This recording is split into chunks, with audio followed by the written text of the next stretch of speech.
ميم.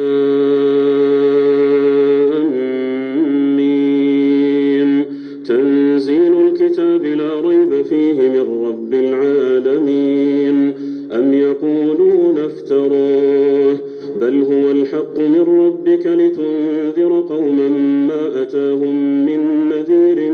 من قبلك لعلهم يهتدون. الله الذي خلق السماوات والأرض وما بينهما في 6 أيام ثم استوى على العرش ما لكم من دونه من ولي ولا شفيع أفلا تتذكرون. يدبر الأمر من السماء إلى الأرض ثم يعرج إليه في يوم كان مقداره 1000 سنة مما تعدون. ذلك عالم الغيب والشهادة العزيز الرحيم الذي أحسن كل شيء خلقه وبدأ خلق الإنسان من طين ثم جعل نسله من سلالة من ماء مهين ثم سواه ونفخ فيه من روحه وجعل لكم السمع والأبصار والأفئدة قليلا ما تشكرون. وقالوا أإذا ضللنا في الأرض أإنا لفي خلق جديد بل هم بلقاء ربهم كافرون. قل يتوفاكم ملك الموت الذي وكل بكم ثم إلى ربكم ترجعون. ولو ترى إذ المجرمون ناكسوا رؤوسهم عند ربهم ربنا أبصرنا وسمعنا فارجعنا نعمل صالحا إنا موقنون. ولو شئنا لآتينا كل نفس هداها ولكن حق القول مني لأملأن جهنم من الجنة والناس أجمعين. فذوقوا بما نسيتم لقاء يومكم هذا إنا نسيناكم وذوقوا عذاب الخلد بما كنتم تعملون. إنما يؤمن بآياتنا الذين إذا ذكروا بها خروا سجدا وسبحوا بحمد ربهم وهم لا يستكبرون. ينفقون فلا تعلم نفس ما أخفي لهم من قرة أعين جزاء بما كانوا يعملون. أفمن كان مؤمنا كمن كان فاسقا لا يستوون. أما الذين آمنوا وعملوا الصالحات فلهم جنات المأوى نزلا بما كانوا يعملون. وأما الذين فسقوا فمأواهم النار كلما أرادوا أن يخرجوا منها أعيدوا فيها وقيل لهم ذوقوا عذاب النار الذي كنتم به تكذبون. ولنذيقنهم من العذاب الأدنى دون العذاب الأكبر لعلهم يرجعون. ومن أظلم ممن ذكر بآيات ربه ثم أعرض عنها إنا من المجرمين منتقمون. ولقد آتينا موسى الكتاب فلا تكن في مرية من لقائه وجعلناه هدى لبني إسرائيل. وجعلنا منهم أئمة يهدون بأمرنا لما صبروا وكانوا بآياتنا يوقنون. إن ربك هو يفصل بينهم يوم القيامة فيما كانوا فيه يختلفون. أولم يهد لهم كم أهلكنا من قبلهم من القرون يمشون في مساكنهم إن في ذلك لآيات أفلا يسمعون أولم يروا أنا نسوق الماء إلى الأرض الجرز فنخرج به زرعا تأكل منه أنعامهم وأنفسهم أفلا يبصرون ويقولون متى هذا الفتح إن كنتم صادقين قل يوم الفتح لا ينفع الذين كفروا إيمانهم ولا هم ينظرون فأعرض عنهم وانتظر إنهم منتظرون. الفتح لا ينفع الذين كفروا إيمانهم ولا هم ينظرون فأعرض عنهم وانتظر إنهم منتظرون.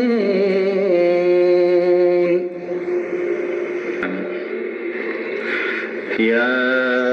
أيها النبي اتق الله ولا تطع الكافرين والمنافقين إن الله كان عليما حكيما واتبع ما يوحى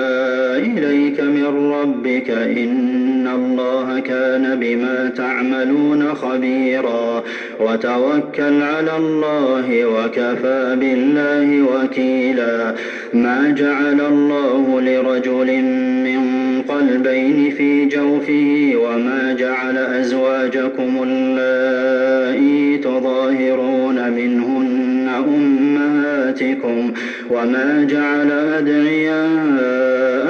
أبناءكم ذلكم قولكم بأفواهكم والله يقول الحق وهو يهدي السبيل ادعوهم لآبائهم هو أقسط عند الله فإن لم تعلموا آباءهم فإخوانكم في الدين ومواليكم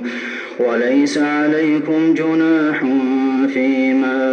أخطأتم به ولكن ما تعمدت قلوبكم وكان الله غفورا رحيما.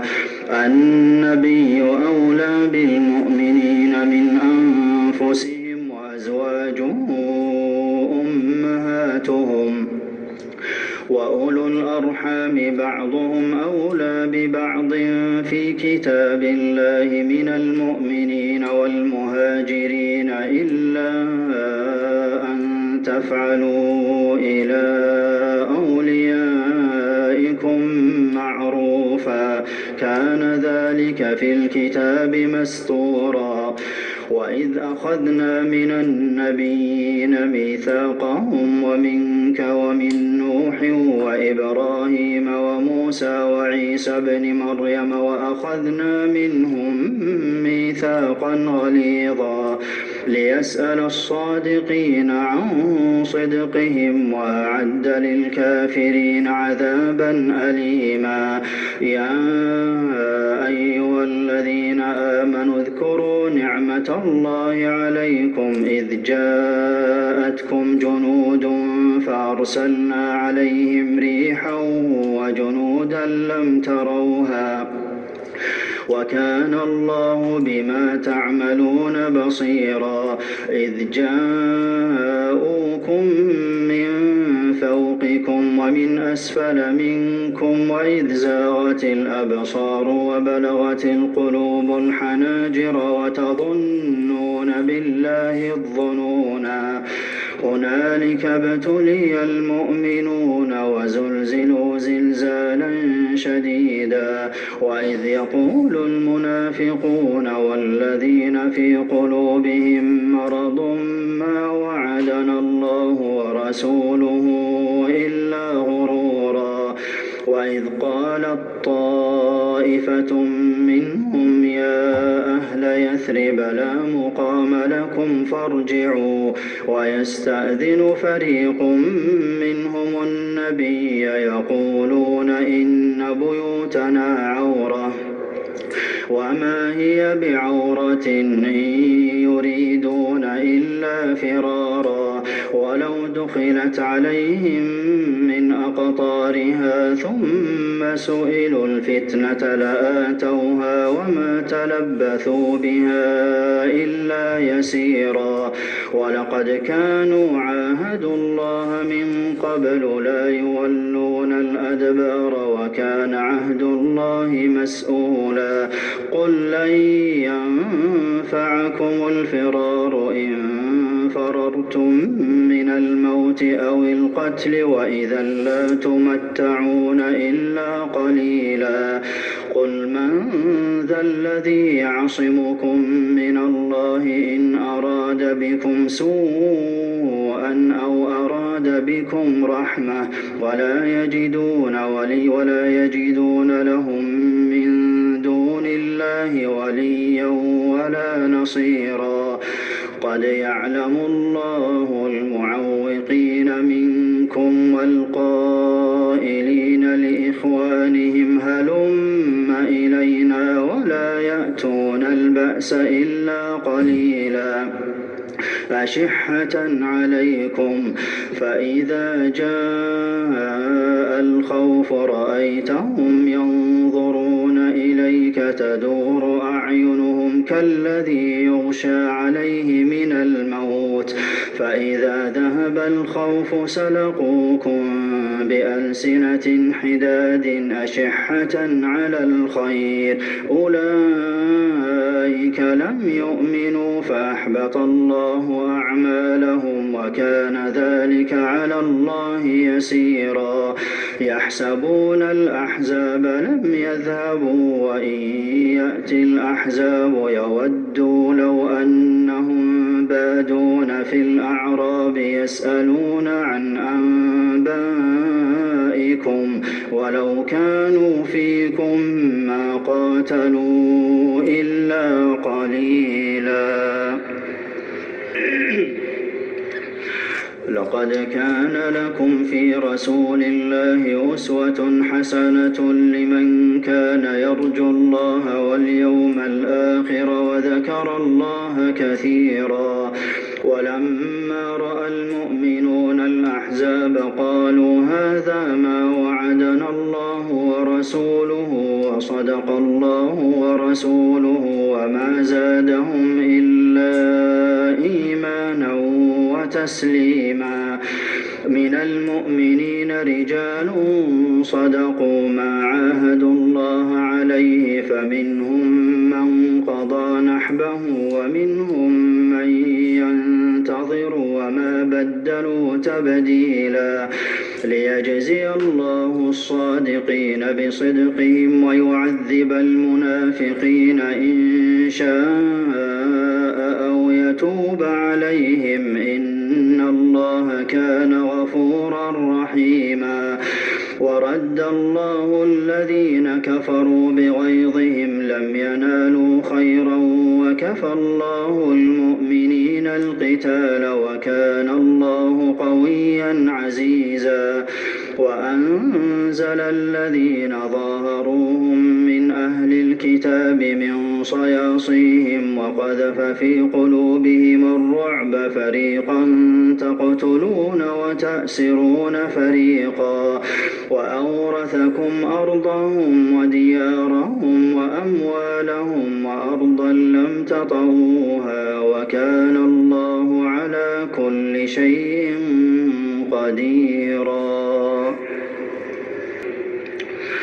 يا أيها النبي قل لأزواجك إن كنتن تردن الحياة الدنيا وزينتها فتعالين أمتعكن وأسرحكن سراحا جميلا وإن كنتن تردن الله ورسوله والدار الآخرة فإن الله أعد للمحسنات منكن أجرا عظيما يا نساء النبي من يأت منكن بفاحشة مبينة يضاعف لها العذاب ضعفين وكان ذلك ذلك على الله يسيرا ومن يقنت منكن لله ورسوله وتعمل صالحا نؤتها أجرها مرتين وأعتدنا لها رزقا كريما يا نساء النبي لستن كأحد من النساء إن اتقيتن فلا تخضعن بالقول فيطمع الذي في قلبه مرض وقلن قولا معروفا وقرن في بيوتكن ولا تبرجن تبرج الجاهلية الأولى وأقمن الصلاة وآتينا الزكاة وأطعنا الله ورسوله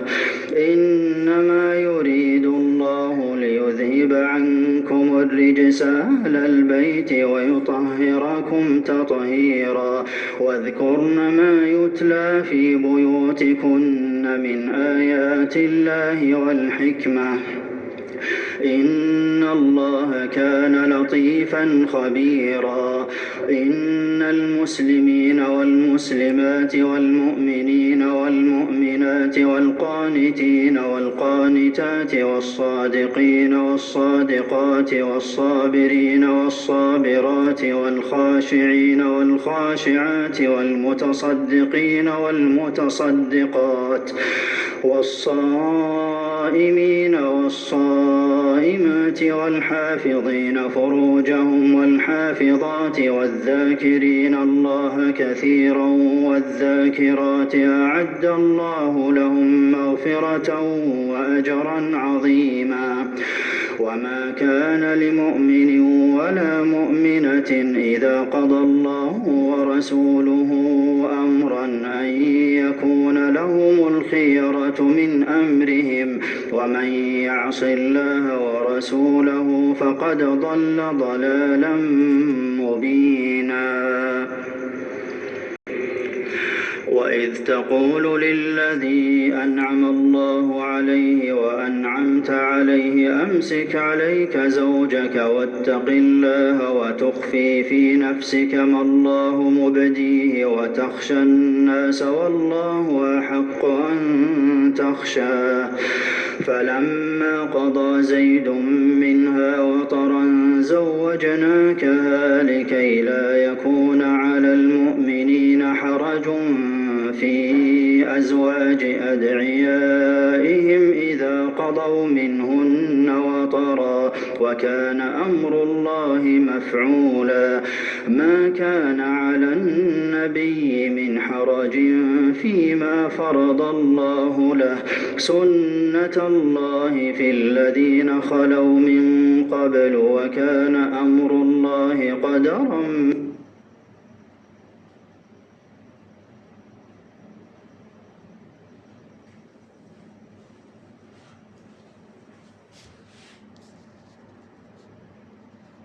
مقدورا الذين يبلغون رسالات الله ويخشونه ولا يخشون أحدا إلا الله وكفى بالله حسيبا ما كان محمد أبا أحد من رجالكم ولكن رسول الله وخاتم النبيين وكان الله بكل شيء عليما يا أيها الذين آمنوا اذكروا الله ذكرا كثيرا وسبحوه بكرة وأصيلا هو الذي يصلي عليكم وملائكته ليخرجكم من الظلمات إلى النور وكان بالمؤمنين رحيما